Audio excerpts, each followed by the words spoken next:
হাসিব বলল, তুমি কে যে তোমাকে আমি ভয় করব?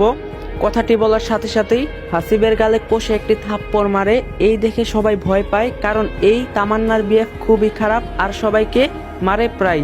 হাসিব বলল, আমাকে থাপ্পড় দিলা কেন? মন চাইছে তাই দিছি।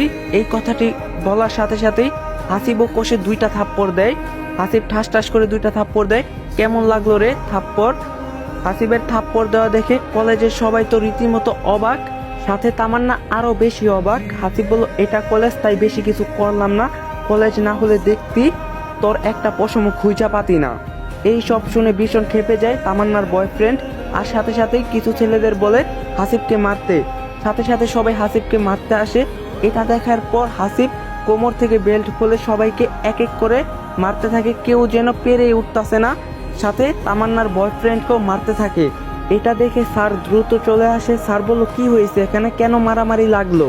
তখন সবাই সবকিছু খুলে বলল। এটা শুনে স্যার বলে দেয়, স্যার বলল, তুমি যদি নতুন ক্যাপ্টেনকে আর কখনো ডিস্টার্ব করো বা সমস্যা সৃষ্টি করো, তোমাকে কলেজ থেকে বের করা দেওয়া হবে। আর সবাই শোনো, হাসিব আগে ক্লাসের ক্যাপ্টেন ছিল, এখন পুরো কলেজের ক্যাপ্টেন। স্যার কেন এই কথা বলল সবাইকে পুরোটা বুঝিয়ে বলল। এই কথাটি শুনে সবাই আরো খুশি হয়।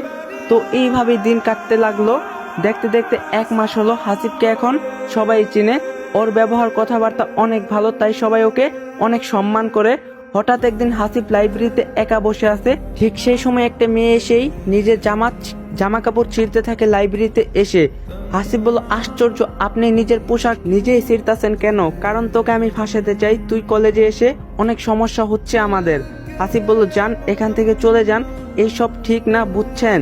কে শোনে কার কথা? মেয়েটি কিছু কিছু জায়গায় পোশাকগুলো ছিঁড়ে ফেলার পর চিৎকার করতে থাকে, বাঁচাও, কেউ আমাকে বাঁচাও, হাসিব আমাকে জোর করে ধর্ষণ করতে চাচ্ছে। যখনই এই কথাটি বাহিরে যায়, ঠিক তখনই একদল ছেলে মেয়ে চলে আসে সেখানে।